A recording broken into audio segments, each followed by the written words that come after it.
অঙ্কুশের ফোনটা অনেকক্ষণ ধরে বেজেই চলেছে। ঘুম চোখে ফোনটা ধরল অঙ্কুশ। ফোনের ওপার থেকে রিক বলল, দুপুরবেলা পড়ে পড়ে ঘুমাচ্ছিস? ওঠ তাড়াতাড়ি, স্কুটি নিয়ে বাড়ির নিচে আসছি। অঙ্কুশ কলকাতাতেই পড়াশোনা করে, গরমের ছুটিতে আবার বাড়ি এসেছে। রিক ওর ছোটবেলার বন্ধু। বন্ধুর ফেরার খুশিতে আজ অঙ্কুশকে নিয়ে বেড়াতে যাবে সে। অঙ্কুশ তাড়াতাড়ি তৈরি হয়ে নিচে নামলো। ও দেখলো রিক একগাল হাসি নিয়ে স্কুটিতে বসে আছে। বলল, তাড়াতাড়ি উঠে পড়। অঙ্কুশ এগিয়ে গিয়ে স্কুটিতে উঠে জিজ্ঞেস করলো, চাবিটা কোথায়? রিক স্কুটিতে স্টার্ট দিয়ে বলল, ডাউহিল। এই রাত হওয়ার আগে ফিরবো কিন্তু। আচ্ছা আচ্ছা, ঠিক আছে। রিক ঝড়ের বেগে স্কুটি চালাচ্ছে। রাস্তা মোটামুটি ফাঁকাই। কাল রাতেই বৃষ্টি হয়েছে। মাটির সুঁদা গন্ধ তখনও নাকে আসছে।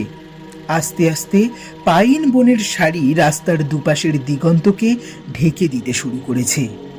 আঁকা বাঁকা রাস্তা ওপরের দিকে উঠে গেছে। রাস্তার পাশের একটা মোমোর দোকানে দাঁড়িয়ে স্টিমড মোমো খেলো দুজনে। তারপর আবার সেই আঁকা বাঁকা রাস্তা দিয়ে এগিয়ে চলল। একটা রাস্তা এক জায়গায় এসে দুভাগে ভাগ হয়ে গেছে।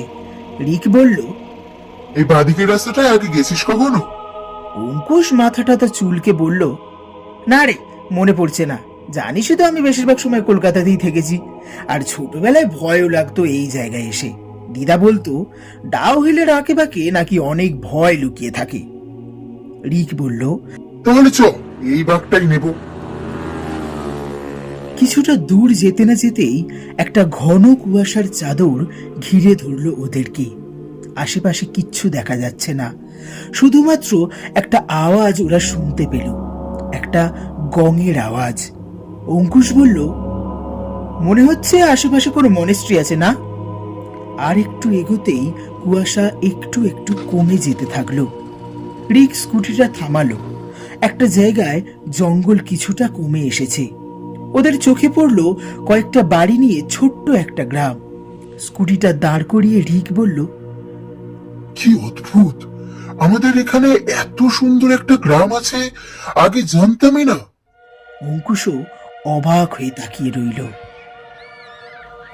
তখন বিকেল হয়ে গেছে। সামনে কয়েকটা ছেলে খেলা করছে। পাশে কয়েকজন মহিলা একে অপরের মধ্যে হাসাহাসি করছেন। আর কিছুটা দূরে দেখা যাচ্ছে একটা মনেস্ট্রি। একজন বৃদ্ধ ওদের কাছে এসে বললেন, কি, এই গ্রামে নতুন নাকি? ঘুরে দেখুন, ভালো লাগবে। এই বলে হাসতে হাসতে চলে গেলেন। ওরা গ্রামটা একটু ঘুরে দেখল, আরো কিছু গ্রামের লোকের সাথে কথা বলল। সবাই খুব হাসি খুশি, যেন এই গোটা গ্রামটা খুবই আনন্দে আছে। তারপর ওরা হাঁটতে হাঁটতে মনেস্ট্রির সামনে এলো। হঠাৎ গঙের শব্দ ছাপিয়ে আর একটা শব্দ ওদের কানে এলো। একসাথে অনেকজন বৌদ্ধ মঙ্ক শ্লোক বললে যেরকম আওয়াজ হয় ঠিক সেরকম। ওরা দেখল মনেস্ট্রির মধ্যে কয়েকজন মঙ্ক চ্যান্ট করছেন। একটা লাল আভা ছড়িয়ে পড়েছে তাদের চারিদিকে।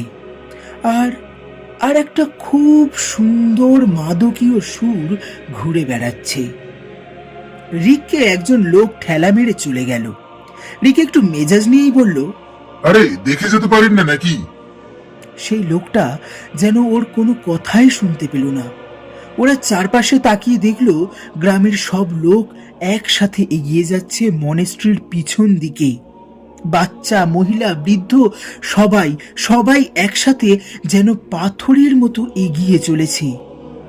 ওরাও দুজনে ছুট্টে মনেস্ট্রির পেছনের দিকটায় গেল। কিন্তু এবার ওরা যা দেখল তা দেখে ওদের হাড় হিম হয়ে গেল। একেবারে থমকে দাঁড়িয়ে গেল দুজনে। দেখল গ্রামের সব লোকজন পাহাড়ের একটা ধার থেকে নিচে ঝাঁপ দিচ্ছে। ওরা ছুটে সামনে এগিয়ে গিয়ে দেখল সেখানে একটা গভীর খাদ। মানুষগুলো যেন সম্মোহিত হয়ে গেছে।